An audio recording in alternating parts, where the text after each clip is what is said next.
Hello folks, this is Piyush and this is my first video. In this video I wanted to share a recipe to make lentil soup, or as we call it in India, daal. Here I have with me the humble but nutritious Mung daal, right? So you can see it's the whole Mung beans with the skin on, that's why it looks green. Now, if you go to the Indian stores, you can find it split into halves and also the skin is removed, then it looks yellow. So when you want to make lentil soup or dal, one of the recommendation is that you let it soak overnight. So for example, I did soak the lentils overnight, if you can see it a little bit. And yeah, overnight when you soak it with water, it absorbs water and the volume increases, I think, by a factor of 2 here, right? So this reduces the cooking time by quite a bit. So soak it overnight. In terms of proportion, so whenever I am using any kind of lentil, I just take like 2 hands full of lentil for one portion, right? So if I am cooking for, let's say, dinner and then the lunch for the other day, then I'll just take 4 handfuls of lentil. So that's my rough measuring meter, I guess. And I'll see you guys in the kitchen in a moment. All right, so we are in the kitchen, and as you can see, I have put the lentils, the soaked lentils with water, and we will let it boil until the lentils are soft and cooked. So the way I'm making right now, it's sort of a two-pot recipe. So I'll make the masala, the onion tomato based masala separately. The lentils will be cooked separately. And once the masala is ready, I will pour over the lentil into that. Now, if you only have one pot, then what you can do, you can try and make the masala first and then add lentils, the soaked lentils to it, and then pour water and boil it. And I will comment on that later.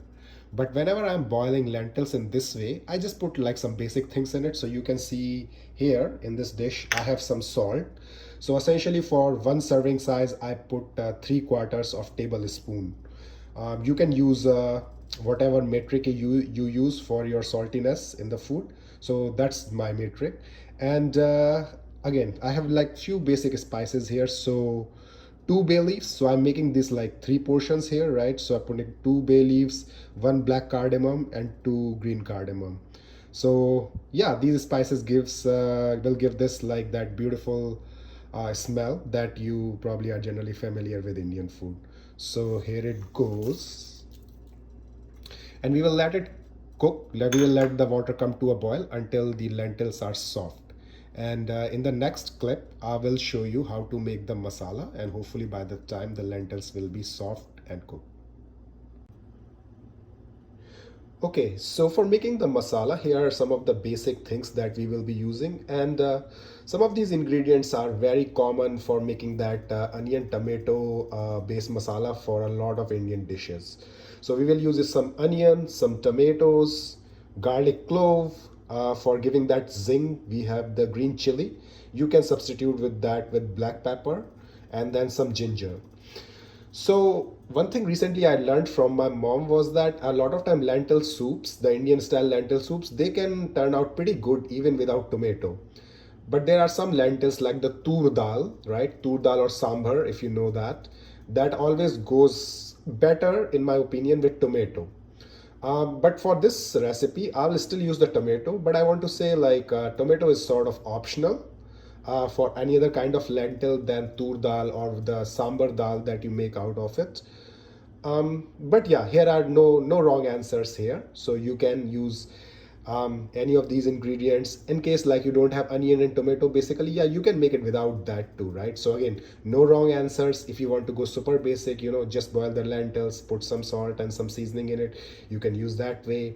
If you want to make some masala, you can do that. So again, no wrong answers. Depending on how much time and how much effort you want to put into it, you can use different levels of ingredients in it. So I'll chop these things up, and then we will start to make the masala. All right, so we are now making the masala.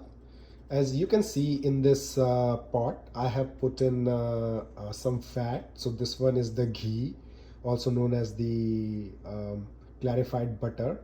So it's about 1 teaspoon per serving. So I'm making 3 servings of dal, so I have 3 teaspoons of ghee, and I'm going to put some seeds inside it. So it's cumin, fennel seeds, and mustard seeds. Now, depending on what you have, or if you prefer like one of these or some other seeds, you can adapt the recipe to that. So I'm going to add these seeds, which are very common in traditional Indian cooking. We will let the seeds sizzle a little bit, and I'll move over here to the left.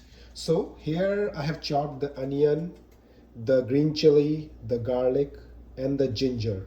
So what I'll do, I will add this to the fat and the seeds which are crackling, and then we will cook this until it is soft, right, or is a little bit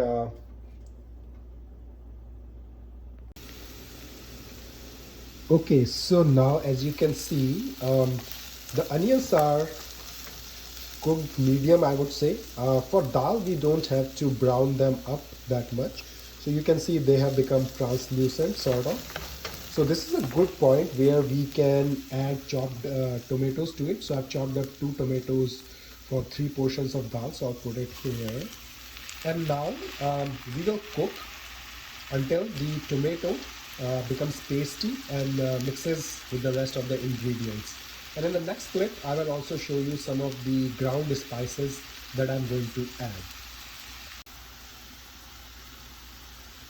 Okay, so as you can see, the tomatoes are getting cooked. So in terms of the spices, the ground spices I'm adding, it's heavy on the cilantro powder. I'm adding 1 tablespoon per serving, and then a quarter teaspoon of turmeric, and then Kashmiri chili powder. So Kashmiri chili powder just gives a good red color to the curries that you are making. It's not very strong. It does not have that bite, because for the bite we have already added the green chili, right? And the salt already was added to the lentils when we are boiling them. So here goes the ground spices, and I'll wipe this bowl and pour this sticky spices into the tomato. But in the meantime, I've also wanted to show you that this is the lentil. So essentially it has boiled and it's mushy with a salty taste. So once we make a paste of this onion tomato mixture, then I'll add the lentils here, and then we will pour water to bring out the desired consistency, and let it cook for a few minutes, and then we will be ready. So we are approaching the end of our cooking process. So you can see here the masala is pretty well cooked now. You know, the tomatoes have become mushy, and they are now mixed well with the spices and the base onion. Again, for dal, we don't have to cook this, right, a lot. You might see that it's some curries like chickpea curry or egg curry and things like that in Indian cooking. We cook it a little bit more up until the point when the fat starts to separate from the gravy. But for dal, we don't need to cook the tomatoes that much. So now what I'll do, I have these lentils which were boiled with salt and bay leaf, etc. So I'll just pour it here.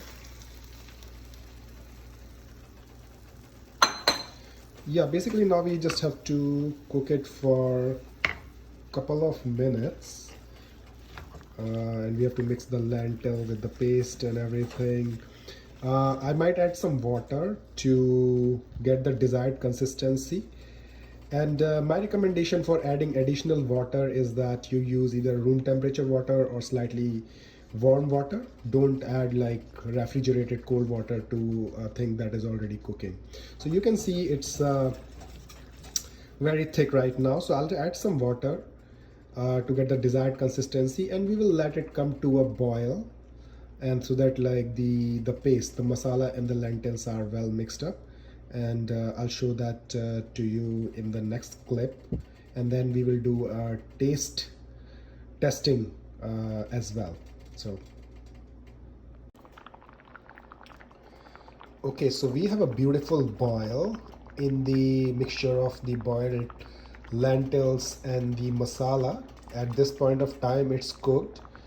What I'll do, I'll take out some soup, give it a taste, and after tasting, if I feel that some of the spices, right, like the chili or the salt, or if something is missing, I'll add that.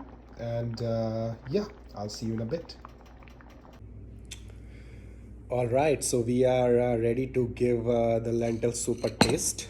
Let me take a spoonful of the lentil soup.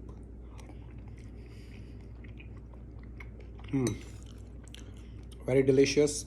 So this recipe is simple yet super delicious. And mung beans, like the whole mung beans, are one of my favorites. The masala is very well mixed. The extra water we added, right, it has absorbed all the flavors. Very, very nutritious and very delicious. So you can eat it with bread, the roti, right, the Indian style bread, with rice, quinoa. I do all those things. um, so yeah, please give this recipe a try. If you have any questions or comments, please let me know, and then I'll be back with other recipes, some other topics on well-being. And till then, take care. Thank you.